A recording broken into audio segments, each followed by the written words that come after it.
नमस्कार, मेरा नाम अवनीश कुमार और आज मैं बात करने वाला हूं सौगाते मोदी जो आने वाले 2 से 3 दिनों में 32 लाख अल्पसंख्यक मुसलमानों के घर जाने वाले हैं उसके बारे में। यह अल्पसंख्यक पे मैं इतना जोर क्यों दिया, आने वाले आगे 3 से 4 मिनट में आप समझ जाओगे।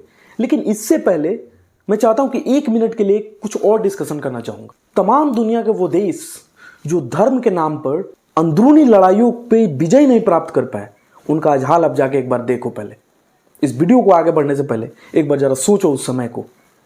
पाकिस्तान की स्थिति देखो, बांग्लादेश की स्थिति देखो। अब ये बात मैंने क्यों कहा, ये बात कहने का मेन मुद्दा ये था कि भारत में अब भी फिलहाल यही चल रहा है। राजनीति के नाम पे अपने रोटियां सेक कर किसी एक धर्म को बढ़ावा दो। ये पार्टी जो कुछ समय तक ये बात कर रही थी कि हिंदू खतरे में है, और एक ऐसे व्यक्ति को अपना छोटा भाई बताते हुए जो कहता है कि भारत अखंड हो और हिंदू राष्ट्र हो, उसको प्रधानमंत्री मोदी जी अपना छोटा भाई बताते हैं। और वैसे बयान देने वाले को अपना दोस्त बताते हुए फिर से एक नई योजना लागू करते हैं जिसका नाम देते हैं सौगात ए मोदी। और उस योजना में क्या है, एक 500-600 रुपए की किट है जिसमें ईद का सामान है। अब सामान क्या क्या है, जिसमें इत्र है, कपड़े हैं और साथ में कुछ सेवैया है। अच्छा, अब ये तो अच्छी चीज़ है यार कि मतलब कोई पर्व आ रहा है, कोई त्यौहार आ रहा है और उस परिवार को आप कुछ किट दे रहे हो, ये अच्छी बात है। सबसे पहला इस पे दिक्कत ये है कि जो मोदी सरकार पहले कांग्रेस को इस बात पे घेरती थी कि अपने नाम पर किसी योजना को रखना गलत है। राजीव गांधी सड़क योजना को प्रधानमंत्री सड़क योजना किया गया, इसी तरह से इंदिरा गांधी आवास को इंदिरा आवास को प्रधानमंत्री आवास किया गया। कई सारे नामों को चेंज कर दिया गया केवल और केवल कांग्रेस के लोगों का नाम हटाने के लिए। लेकिन यही मोदी सरकार एक ऐसी किट लागू करती है जिसका नाम रख देती है सौगाते मोदी। चलिए, इसको थोड़े समय के लिए हम हजम कर लेंगे।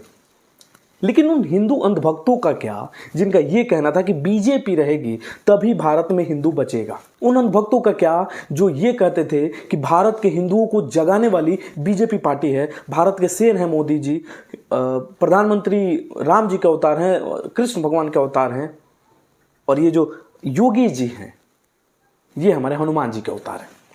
उन अंधभक्तों का क्या होगा जो गाय के मूत्र को अमृत बताते हैं, जो गाय के गोबर को अमृत बताते हैं, और जो कहते हैं कि बाबा धीरेन्द्र हमारे लिए पूजनीय हैं क्योंकि वो ये चाहते हैं कि भारत हिंदू राष्ट्र बने, भारत अखंड बने।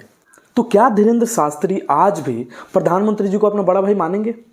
जो धीरेन्द्र शास्त्री ये कहते हैं कि नहीं, भारत जो है मुस्लिमों से सबसे ज़्यादा परेशान है, मुस्लिम के रहते हुए हम कभी खुश नहीं रह सकते, मुस्लिमों को पाकिस्तान चल जाना चाहिए, उस मुस्लिम को उनके अपने बड़े भाई प्रधानमंत्री मोदी जी 32 लाख मुस्लिम परिवारों को 600 रुपए के किट ईद के शुभ अवसर पर दे रहे हैं। अब ये जो किट है ये केवल ईद पे ही नहीं जाएगा, ये बैसाखी, ईस्टर पर्व और गुड फ्राइडे जो आने वाले महीनों में है, जो अप्रैल माह में पड़ने वाले हैं, उन सभी पर्व पर सभी तरह के लोगों के पास जाएगा। अब इसके लिए 32,000 कर्मियों को बीजेपी ने एक ग्रुप बनाया है, और इस ग्रुप का काम यह है अलग अलग मस्जिदों में जाकर के हर मस्जिद से करीब करीब 100 लोगों को, वैसे परिवारों को, वैसे मुस्लिम परिवारों को जो उस लायक नहीं है कि अपने रोजी रोटी कमा करके वो कुछ धन अर्जित कर सके, उनको ये किट दिया जाएगा। किट पे प्रधानमंत्री मोदी जी का एक फोटो होगा और उस पर सौगाते मोदी, ईद मुबारक सब कुछ लिखा होगा। इससे कोई दिक्कत नहीं है, मुस्लिम परिवारों को आप दे रहे हैं ईद पे किट, बहुत अच्छी बात है। लेकिन मैं विचार कर रहा हूं उन हिंदू अंधभक्तों का जिनका यह कहना था कि प्रधानमंत्री मोदी जी के रहते हम भारत में सुरक्षित हैं, हमारी रक्षा हो रही है, हम खतरे में नहीं हैं। लेकिन वही प्रधानमंत्री मोदी जी जब मुस्लिमों को यह सौगात देते हैं तो ये सौगात होली पे हिंदुओं को क्यों नहीं मिला? हिंदुओं को होली पे लेमन जूस दिया जाता है, और कैसा लेमन जूस, जिस पे लिखा होता है कि मस्जिदों के सामने जाकर रंग होली खेलो, जुम्मा के दिन तुम्हारा होली पड़ गया तो मजे लो, मुस्लिमों को बाहर मत निकलने दो, ये वाला लेमन जूस दे दिया जाता है। लेकिन वही मुस्लिम परिवारों को क्या, मुस्लिम परिवारों को किट दिया जाता है 600 रुपए का।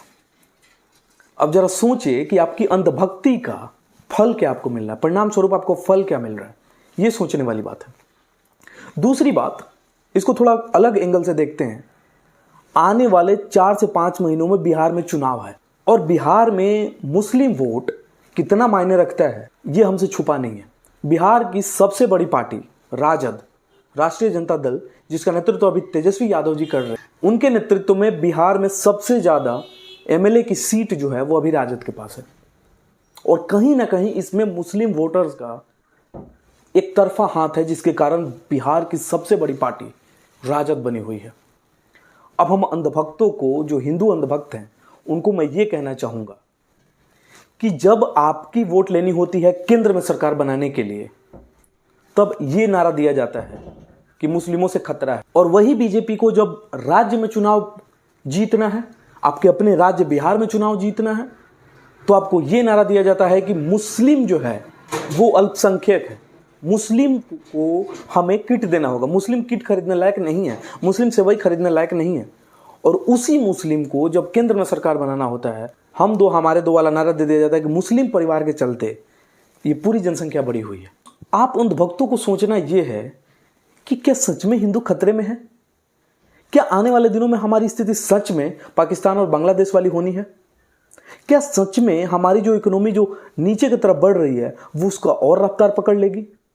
हम हिंदुओं को यह भी सोचना है कि क्या सच में बीजेपी हम हिंदुओं के लिए भलाई चाहती है? अगर भलाई चाहती है तो ये जो अभी भी होली निकला, उस होली में हम हिंदुओं को किट क्यों नहीं दिया गया? अंधभक्त जो बार बार चिल्लाते हैं कि प्रधानमंत्री मोदी जी श्री राम जी के अवतार हैं, विष्णु के अवतार हैं, श्री कृष्ण के अवतार हैं, उन अंधभक्तों को किट क्यों नहीं मिला? क्यों उनको लात मार करके मुस्लिम अल्पसंख्यक, पंजाबी अल्पसंख्यक, क्रिश्चियन अल्पसंख्यक और ऐसे तमाम अल्पसंख्यकों को किट दिया जा रहा है उनके पर्व पर? आपके अपने पर्व पर ऐसा वादा किया गया था चुनाव जीतते समय 2014 में कि प्रत्येक दिवाली और प्रत्येक होली को फ्री सिलेंडर दिया जाएगा हर बहनों को, हर हिंदू बहनों को। ध्यान दीजिएगा, क्यों? क्योंकि हिंदुओं का वोट लेकर के सरकार केंद्र में बनानी थी। केंद्र में सरकार बन चुकी है, अब बिहार में चुनाव है। बिहार में चुनाव है तो मुस्लिम वाला पत्ता खेलो, तब मुस्लिम से आपको खतरा नहीं है। तब मुस्लिम जुम्मा और होली जब एक दिन पड़ता है तो होली आपके खतरे में नहीं पड़ती है। लेकिन वही मुस्लिम जब केंद्र में सरकार बनानी होती है तो आपके लिए खतरा पैदा कर देता है। वही हिंदू खतरे में आ जाता है। और वही हिंदू जब उनके अपने मोदी जी, उनके अपने विष्णु के अवतार मोदी जी जब 32 लाख किट बांटते हैं अल्पसंख्यकों को, तो उस समय मुस्लिम जो है अल्पसंख्यक बन जाता है। उस समय मुस्लिम खतरे में आ जाता है। तो ये करारा तमाचा जो हिंदू अल्पसंख्यकों पर मिला है, अल्पसंख्यक शब्द का मैं उपयोग इसलिए कर रहा हूं क्योंकि आपको केंद्र में जब सरकार बनानी होती है तो आपको अल्पसंख्यक बना दिया जाता है, और जब राज्य में सरकार बनानी है जहां पे इनका वोट ज्यादा है तो फिर इनको अल्पसंख्यक बना दिया गया। अब ये जो हथियार है वो कितना कारगर होता है बीजेपी के लिए, ये देखना है सबसे बड़ी चीज।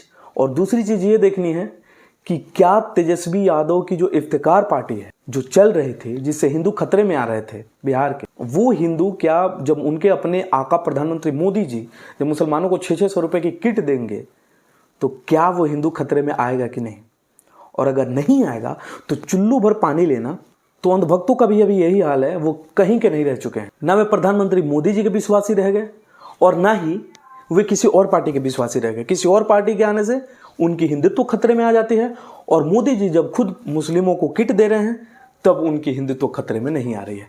तो एक ऐसा दोगला हिंदू है भाई कि जो एक समय खतरे में आ जा रहा है जब केंद्र में सरकार बनानी हो रही है, और जब वही सरकार राज्य में बनानी पड़ रही है तो वो हिंदू खतरे में ना आकर मुस्लिम खतरे में आ जाता है। सोचना हम हिंदुओं को है, सोचना हम यूथ्स को है। बाकी सारी चीज़ें तो ऐसे चल ही रही हैं। आपके मनमुटाव, आपके अलग अलग तरीके से आपको पुश किया जा रहा है अलग अलग राइट्स करने के लिए। सारी वीडियोस मेरे यूट्यूब चैनल पे पड़ी हैं, आप एक बार जाके देखो, आपका आँख खुलेगा और आप सच में जो भारत में अभी राजनीति चल रही है, नफरत की राजनीति, उससे उभर के ऊपर आओगे। और जिस दिन आप ऊपर आ गए उस दिन सच में ये पार्टियां खतरे में चली जाएंगी। न हिंदू खतरे में है, न मुस्लिम खतरे में है, और ना ही ये कभी खतरे में होगा, क्योंकि भारत का संविधान इस तरीके से लिखा गया है कि यहाँ पे ना ही किसी की एंट्री हो सकती है, न बाहरी किसी की, और ना ही यहाँ के लोग कभी खतरा पैदा कर सकते हैं। अगर भारत का संविधान इस तरीके से बाबा साहब ने लिखवाया है और लिखा है। तो अगर आपको वीडियो अच्छा लगा और ऐसे ढेर सारे वीडियोस देखना चाहते हैं तो इस चैनल को सब्सक्राइब कर लें। अगर फेसबुक पे देख रहे हैं तो फॉलो करें। और मिलूंगा एक ऐसे टॉपिक को लेकर फिर से, तब तक के लिए इजाज़त दीजिए।